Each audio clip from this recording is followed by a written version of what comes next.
तुम्हारे घर में बच्चा पैदा हो, जब तुम्हारे घर में बच्चा पैदा हो तो 7वें दिन उसका अकीका करो, उसके सर के बाल काटो, पूरा टकला। 7वें दिन उसके सर के सारे बाल छिलो और बालों के वजन के बराबर चांदी गरीबों और मिस्कीनों में तकसीम करो। मान लीजिए सारे बाल हमने काटे और 5 ग्राम हुए, तो 5 ग्राम चांदी या 5 ग्राम चांदी की कीमत गरीबों में मिस्कीनों में दी जाएगी। और ये इस्लाम का एक हिस्सा है, इससे आप बच नहीं सकते हो। 7वें दिन उसका अच्छा नाम रखो, गुड्डू पप्पू नहीं, ट्विंकल नहीं, लड़कियों के नाम उईटी सुईटी नहीं, अच्छा नाम रखो, नाम का असर पड़ता है। कयामत के दिन नामों से बुलाया जाएगा। अच्छा नाम रखो जिसका माना अच्छा हो। जब 7वां दिन हो जाए तो उसका अकीका करो। और मसला याद रखना, अकीका सिर्फ 7वें ही दिन है, 14वें दिन की दलील नहीं है, 21वें दिन की दलील सही नहीं है कि 7वें दिन ताकत ना हो तो 14वें दिन कर लो, 14वें दिन ना हो तो 21वें दिन कर लो। नहीं, अकीका सिर्फ 7वें दिन है। और 7वें दिन किसी मजबूरी की वजह से अगर आप नहीं कर सके तो जब तुम्हें मौका मिले, जब तुम्हारे पास मजबूरी खत्म हो जाए उस वक्त कर लो। 7वें दिन नहीं किया और 8वें दिन मजबूरी खत्म हो गई तो 8वें दिन कर लो, 9वें दिन मजबूरी खत्म हो गई तो 9वें दिन कर लो। अब ये नहीं कि 7वें दिन नहीं किया तो अब 14वें दिन कर लेंगे, नहीं, 14वें दिन का इंतजार नहीं किया जाएगा। 14वें दिन भी मजबूरी रही, 21वें दिन भी रही, तो जब तुम्हारी मजबूरी खत्म हो जाए तब कर लो। और जब तक उस बच्चे का अकीका कर नहीं लिया जाएगा उस बच्चे की दुआ बाप के हक में कबूल नहीं होगी। समझ रहे हैं ना? रहन है, रहन, बच्चा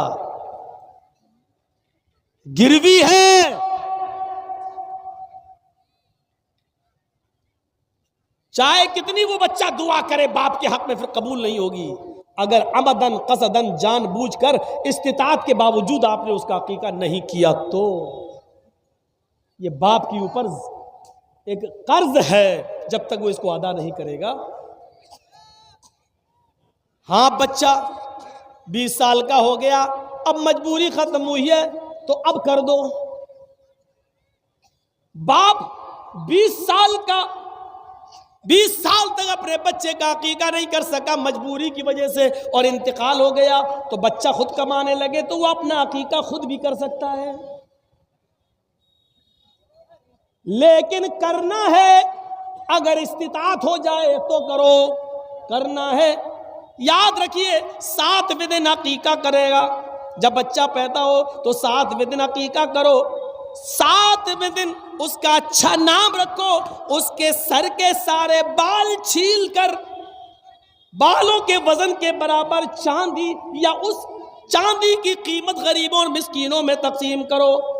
लड़का है तो 2 जानवर और लड़की है तो 1। गाय नहीं चलेगी, भैंस नहीं चलेगी, ऊंट नहीं चलेगा, बड़े जानवरों में अकीका नहीं होगा।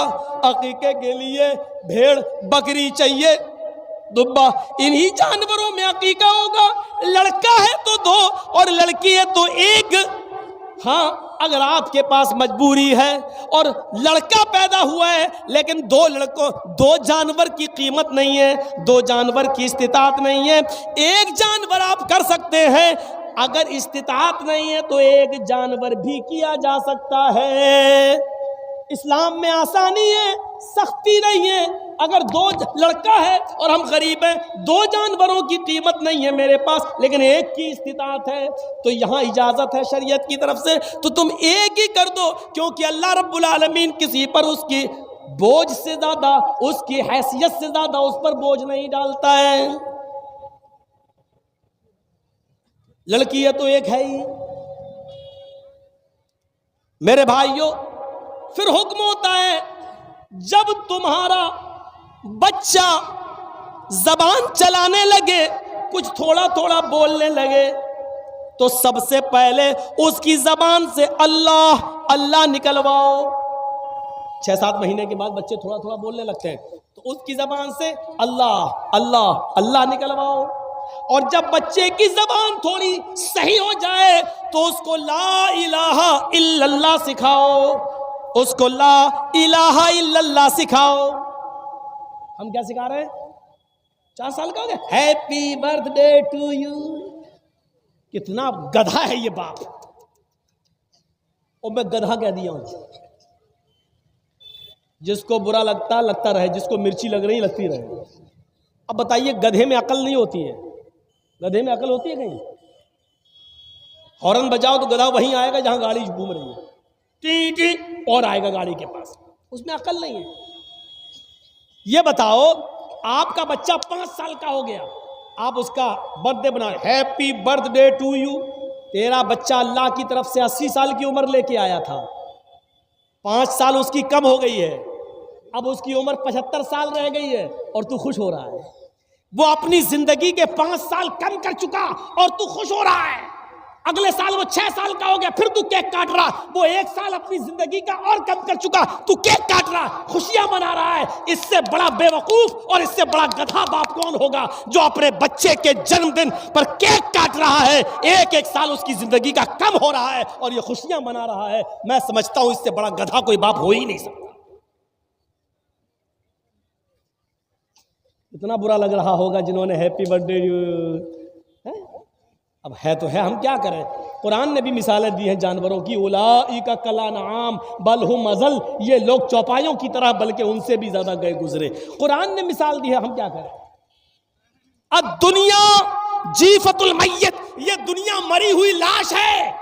वह तालिबुहा किलाब, और इस दुनिया के पीछे घूमने वाले, इस दुनिया की दौलत में मगन रहने वाले, इस दुनिया को तलब करने वाले और इस दुनिया को चाहने वाले कुत्ते हैं। तालिबुहा किलाब, अल्लाह के नबी कह रहे हैं इस दुनिया को चाहने वाले कुत्ते हैं, कुत्ते। अब हम क्या करें? अल्लाह के नबी कह रहे हैं, हम क्या करें? अकल जिसके अंदर नहीं होती है वो जानवर गधा है। अब गधे वाला काम हम कर रहे हैं। बहुत से गधे तो इतने बड़े पड़े हैं कि 85 साल की उम्र में भी अपना बर्थडे बना रहे हैं। 1-2 साल के और रह गए मरने वाले, फिर भी लंबी उम्र की कामना कर रहे हैं। इसलिए फरमाया कि जब तुम्हारा बच्चा जबान सही कर ले, बोलने लगे, तो ला इलाहा इल्लल्लाह सिखलाओ। जैसे जैसे उसकी उम्र बढ़ रही है, अमल भी ऐसे ऐसे बताओ कि वो जन्नत के करीब भी होता जाए, जहन्नम के करीब ना हो, जन्नत के करीब जाए। अब हुक्म होता है ला इलाहा इल्लल्लाह सिखाओ। अब हुक्म होता है जब तुम्हारा बेटा 7 साल का हो तो उसको वुजू करना सिखलाओ, नमाज पढ़ना सिखलाओ। अपने साथ उसको उंगली पकड़ के मस्जिद में ले जाओ, उसको नमाज की आदत डलवाओ। कभी पढ़ेगा कभी छोड़ेगा, कभी पढ़ेगा कभी छोड़ेगा, कोई बात नहीं, सख्ती बहुत ज्यादा नहीं करना है, लेकिन लेके जाना है, आदत डलवाना है। अब 3 साल तक ये आदत डलवाओ। जब उसकी उम्र 10 साल की हो जाए तो अब सख्ती करोगे। जब वो 10 साल का हो और नमाज न पढ़े तो पीट पीट कर, मार मार कर उसको मस्जिद में ले जाओ। 10 साल के बाद फिर नमाज माफ नहीं है। 10 साल का हो जाए तो उसको मस्जिद की तरफ ले जाओ, उसको मारो। 10 साल का बेटा नमाज न पढ़े तो बाप मारे, 40 साल का बाप नमाज न पढ़े तो कौन मारे? दादा तो मर गया बेचारा, वो तो इस दुनिया में न रहा।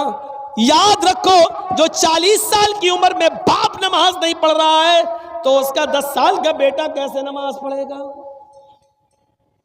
ये औलाद के साथ हमारा इस्लाम के साथ कनेक्शन कैसा है? क्या पानी और रंग की तरह है या पानी और पत्थर की तरह है? जरा तसव्वुर करें। ये औलाद के बारे में हुक्म दिया है, हम ऐसा कर रहे हैं। 10 साल के बाद एक सहाबिया थी, मुस्नद अहमद की हदीस है, एक सहाबिया थी, उनके घर में बच्चा पैदा हुआ। जब भी वो पेशाब करता था, माँ पानी का बर्तन लाती थी और उसकी शर्मगाह पे डाल देती थी। तरबियत देखिए, पेशाब किया, माँ ने बर्तन लिया और उसकी शर्मगाह पे डाल दिया पानी। जब वो बच्चा चलने के लायक हुआ, जब वो बच्चा चलने के लायक हुआ और उसका पहला दिन था अपने पैरों के बल खड़े होकर चलने का, मतलब चलने का, जब पहला दिन था बच्चा चला और बच्चे को पेशाब लगा, तो बच्चे ने पानी का प्याला देखा, यानी वही मिट्टी का बर्तन होता था उस जमाने में, बच्चे ने पानी का बर्तन देखा और उसको पेशाब लग रहा है। बच्चा बैठता है, पानी का बर्तन दोनों हाथ से उठाता है, उस बर्तन में थोड़ा पानी है लेकिन उस बच्चे को मालूम नहीं है, बस वो बच्चा पानी उठा रहा है। अब वो पेशाब कर रहा है, जब पेशाब करता है तो पानी लेकर वो अपनी शर्मगाह पे डाल रहा है, उसको अभी ये नहीं मालूम कि ये क्या है, इस्तिंजा है। उससे पहले हमें पानी के एक एक कतरे को निकालना पड़ेगा, उसके बाद दाहिने हाथ से पानी का बर्तन लेकर हम बाएं हाथ से अपनी शर्मगाह को पकड़कर उसको धोएंगे। उस बच्चे को ये कुछ नहीं मालूम, उसको सिर्फ इतना मालूम है कि जब भी मैं पेशाब करता था मेरी माँ पानी डाल देती थी। उस बच्चे ने पानी का प्याला लिया, पेशाब जमीन पर किया और पानी लेकर ऐसे ही डाल रहा है जैसे उसकी माँ डालती थी। माँ अपने बच्चे के इस मंजर को देख रही है, माँ की आंखों में खुशी के आंसू है। जब बच्चा पेशाब करके पानी डाल लेता है, कहती है फुस्तु बिरब्बिल काबा, अल्लाह की कसम में कामयाब हो गई, अल्लाह की कसम में कामयाब हो गई। मैं अपने बच्चे को जो तरबियत देना चाहती थी, जो सिखाना चाहती थी, वो मैं सिखा चुकी हूँ। अल्लाह की कसम में अपने बच्चे की तरबियत में कामयाब हो गई हूँ। 1 साल का मुश्किल से बच्चा, 1.5 साल का मुश्किल से बच्चा और पानी का प्याला लेकर पेशाब करने जा रहा है, और माँ ने कहा मैंने जो तरबियत दी वो बच्चे को तरबियत आ गई है, अभी पेशाब कर रहा है, ठीक है, कल उसको अकल भी आएगी। ऐसी तरबियत माएँ ऐसी तरबियत देती थी। एक माँ ये थी जिसने अपने बच्चे को ये तरबियत दी, एक माँ वो थी जिसने अपने बच्चे को डाकू बना दिया। सुल्तान डाकू का नाम सुना होगा आपने, बहुत बड़ा क्रिमिनल गुंडा, पकड़ा गया, मुकदमा चला और उसको फांसी की सजा सुना दी गई।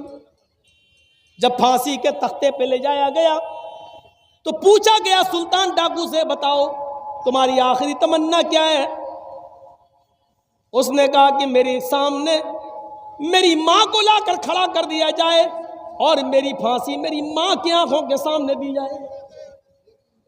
उसकी मां को लाया गया, मां रोते हुए आई। सुल्तान डाकू अपनी मां से कहता, मां क्यों रो रही हो, क्यों रो रही हो, ये तो होना ही था। आज मैं फांसी के फंदे पर, फांसी के तख्ते पर तुम्हारी वजह से लटक रहा हूं, तुम मुझे मार रही हो। पुलिस वालों ने उस वक्त हैरत से पूछा, तुम्हारी मां ने क्या किया, वो तो रो रही बेचारी। कहा नहीं पुलिस वालों, तुम्हें नहीं मालूम, जब मैं 5 या 6 साल का था मेरी मां ने मुझे पैसे दिए कि एक अंडा खरीद कर लाओ। मैं अंडा खरीदने गया, अंडा दे दिया अंडे वाले ने, और पैसे देना मैं भूल गया, उसने भी पैसे नहीं मांगे और मैं अंडा लेके चला आया। मैंने अपनी मां को अंडा दिया और कहा, मां हमने अंडे वाले को पैसे नहीं दिए। मां ने कहा, शाबाश बेटा, तुमने बहुत अच्छा किया, अब इन पैसों से शाम का भी खाना बन जाएगा। एक अंडे की चोरी के बाद फिर मेरे हौसले बढ़ गए, फिर मैं यहीं से चोर बनने लगा और चोरी में कामयाब होते होते मैं डकैत बन गया और डाकू इतना बड़ा बना कि जब लोगों से माल छीनने लगा और लोग माल देने में जब कतराने लगे तो उनकी जान लेने लगा। किसी की जान लेना मेरे लिए आसान हो गई और फिर मैं पकड़ा गया और उस जुर्म में मुझे आज फांसी की सजा सुनाई गई।